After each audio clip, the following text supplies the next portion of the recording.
कांग्रेस की भी खास कर बात की है, नए अध्यक्ष मिलने जा रहे हैं, क्या कहना चाहेंगे आपने भी आज वोट किया है करने?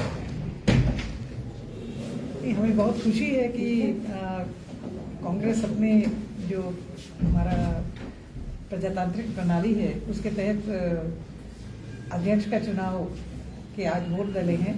हम सब भी जो है वोट डालकर ही आए हैं और उम्मीद करते हैं कि नए अध्यक्ष जो बनेंगे वो कांग्रेस पार्टी को और मजबूत करेंगे। मैम, जिस तरह से भारत जोड़ो यात्रा भी चल रही है और सत्ता पक्ष हिमाचल की खासकर बात की तो लगातार आरोप लगा रहे हैं और कह रहे हैं कि भारत जोड़ो यात्रा के बजाय अगर अपने जो विधायक हैं उन्हें बचा के रखें तो ज्यादा बढ़िया रहेगा। भारत तो पहले से जुड़ा ही है। भारत जोड़ो यात्रा जो राहुल गांधी जी लेके निकले हैं, विपक्ष को उसकी बहुत तकलीफ है क्योंकि राहुल गांधी जी की यात्रा बहुत सफल है। लोग जुड़ भी रहे हैं, लोग समझ भी रहे हैं कि आज देश को किस तरह से नफरत की आग में झोंका जा रहा है, झोंकने का प्रयास किया जा रहा है। तो निश्चित तौर पे ये जो भारतीय जनता पार्टी है और इनके नेता हैं उनको तकलीफ हो रही है। हमारे विधायक जो हैं वो पूरी तरह से सुदृढ़ होकर के कांग्रेस के साथ खड़े हैं। भारतीय जनता पार्टी अपने विधायकों को जिताने की क्षमता रखे तो बेहतर होगा, बजाय इसके कि इधर उधर कोचिंग करने की बात करें। मैम, चंबा की यदि बात की जाए, आप जो वहाँ से विधायक हैं दादाजी से, तो चंबा के विधायक कांग्रेस के जो सीनियर लीडर थे वो छोड़कर भाजपा गए हैं, क्या मानते हैं इसमें क्षति रहेगी संगठन में भी? और देखिए, जहाँ तक अगर आप हर्ष महाजन जी की बात कर रहे हैं तो वो तो 15 साल पहले ही चंबा छोड़ के चले गए हुए हैं, तो चंबा में तो कोई फर्क नहीं पड़ने वाला। वैसे भी उनके परिवार का ये पूरा अगर आप इतिहास देखें तो उनके पिता जो बाद में कांग्रेस के मंत्री और स्पीकर रहे, वो पहला इलेक्शन जो है स्वतंत्र पार्टी से लड़े थे। उनकी माता जो है इंडिपेंडेंट लड़ी थी मेरे खिलाफ, जमानत भी जब्त हुई थी। इसी तरह से अगर 15 साल कांग्रेस का विधायक और मंत्री रहने के बाद कोई छोड़ के जाए तो ये इनकी जिसको कहते हैं कि फैमिली परंपरा है, ट्रेडिशन है कि कांग्रेस को किसी न किसी जगह पे आकर के और वो करना। मुझे नहीं लगता कि ऐसे व्यक्तियों का हिमाचल प्रदेश की राजनीति में कोई भी फर्क पड़ने वाला है। टिकट अभी आवंटित नहीं हुए हैं, सूची आई नहीं है, लेकिन जो बगावती सुर हैं कुछ क्षेत्रों से, चाहे चौपाल की बात कर लें या जो युवा कांग्रेस के कुछ लोग हैं वो नाराज चल रहे हैं। तो ऐसे में कैसे जो है कांग्रेस जो है वो आगे बढ़ेगी? विधानसभा चुनाव में जीत का दावा जो कर रही हो कैसे पूरा होगा? देखिए, कोई भी पार्टी हो, सीटें तो 68 ही हैं, टिकट तो 68 लोगों को ही मिलनी है और बाकी लोगों को, जो पार्टी के लोग हैं वो पार्टी के साथ अपना रोष प्रकट कर सकते हैं, अपनी बात रख सकते हैं। प्रजातांत्रिक पार्टी है, मगर मेरा ये मानना है कि जो पार्टी के आइडियोलॉजी से जुड़े हुए लोग हैं वो रोष प्रकट कर सकते हैं, मगर जब वाकई जब मौका आएगा, जब ये टिकटें बिल्कुल फाइनल हो जाएंगी और चुनाव के में हम उतरेंगे, तो कांग्रेस पार्टी एकजुट होकर के और भारी बहुमत से जो है हिमाचल प्रदेश में सरकार बनाएगी। कांग्रेस ने आगाज किया सोलन से परिवर्तन रैली के माध्यम से, यदि बात की जाए भविष्य में किस तरह जो है वो और सीनियर लीडर स्टार प्रचारक आने की उम्मीद है और क्या? देखिए, तो जो चुनावी प्रक्रिया होती है इसमें जो स्टार प्रचारक हैं उन्होंने रैलियां करनी ही हैं। श्रीमती प्रियंका गांधी जी ने सोलन से शुरुआत की, प्रधानमंत्री जी तो गली गली में करके चले गए। तो ये तो हर पार्टी अपनी जो उनके सीनियर लीडर्स हैं वो आते हैं, आएंगे, चुनाव के दौरान भी आएंगे।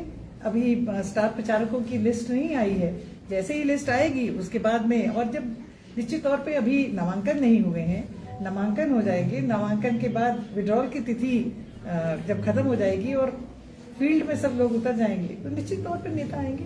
अक्सर 45 दिन का समय दिया जाता था, इस बार जो है वो चुनाव आयोग ने कम समय दिया और 25 तारीख को दिवाली के दिन भी जो है वो इसको करने के नामांकन। चुनाव आयोग के आभारी हैं कि उन्होंने कम से कम अनाउंस तो कर दिया जो जिस तरह से चल रहा था, और हम तो इसलिए भी खुश हैं कि जल्दी जल्दी जो है लोग वोट डालें, कांग्रेस की सरकार बने और हिमाचल प्रदेश में एक बार फिर जो है खुशहाली और तरक्की की लहर जो है वापस आए। गुजरात में चुनाव नहीं हो रहे मैम, इसको किस तरह से देख रहे हैं? क्या एक साथ चुनाव होने चाहिए थे? क्या वजह लग रही है आपको? क्या देखिए, गुजरात में चुनाव नहीं हो रहे हैं मैं ऐसा नहीं कह सकती।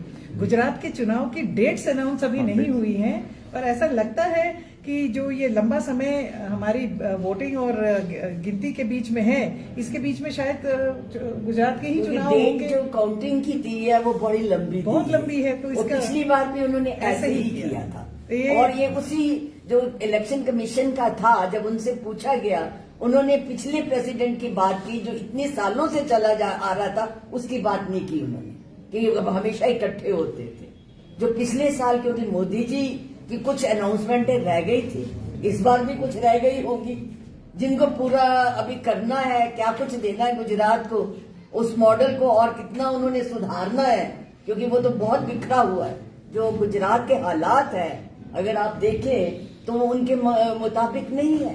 अमित शाह और मोदी जी का सारा समय जो है गुजरात में लग रहा है, वो इसीलिए कि वो जो और कुछ करना चाहते हैं उसके लिए उन्होंने समय मांगा। जब उनकी वो पूरी हो जाएंगी घोषणाएं, इलेक्शन अनाउंस हो जाएंगे। प्रधानमंत्री हिमाचल का भी 3-4 रैलियां कर चुके हैं। प्रधानमंत्री हिमाचल की भी लगातार रैलियां कर रहे हैं। अब फोकस हिमाचल पर कर रही है बीजेपी। कोई फोकस नहीं कर रही बीजेपी। क्या दिया उन्होंने? इतनी रैली की है, क्या कुछ उन्होंने अनाउंस किया हिमाचल के लिए? कोई उन्होंने आर्थिक पैकेज दिया? क्या दिया उन्होंने? आए हैं, हेलीकॉप्टर में आए, चले गए, गवर्नमेंट की मशीनरी के ऊपर उन्होंने सारा बोझ डाल दिया, पैसा सारा जो हिमाचल सरकार का लगा। और क्या दिया उन्होंने? तो इसलिए उससे उनको घबराहट है।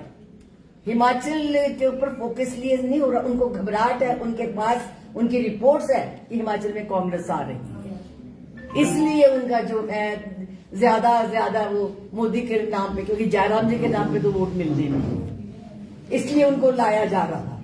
मैम, ईवीएम को लंबे समय तक सुरक्षा घेरे में रखना पड़ेगा। जो समय जो बीच का है वो काफी लंबा स्टैंड है। क्या लगता है, जिस तरह से लगातार ये भी कहा जाता था कि ईवीएम से छेड़छाड़ जो है वो की जाती है, तो सुरक्षा किस तरह देखती हैं आप? देखिए, जो उनका होता है सिक्योरिटी का, या उसको सेफ हाउस कहते हैं, वहां तो मेरे को नहीं लगता कि कोई छेड़छाड़ होती। छेड़छाड़ तो ये पहले ही कर लेते हैं। ईवीएम की जो मशीनें हैं उनमें ही इन्होंने कुछ ऐसा किया होता है, या जैसे आपने देखा होगा कि अगर ट्रक में जा रहे हैं तो ट्रक को घेर लिया। वहां सेफ हाउस में मैं समझती हूँ कि हेराफेरी नहीं हो सकती।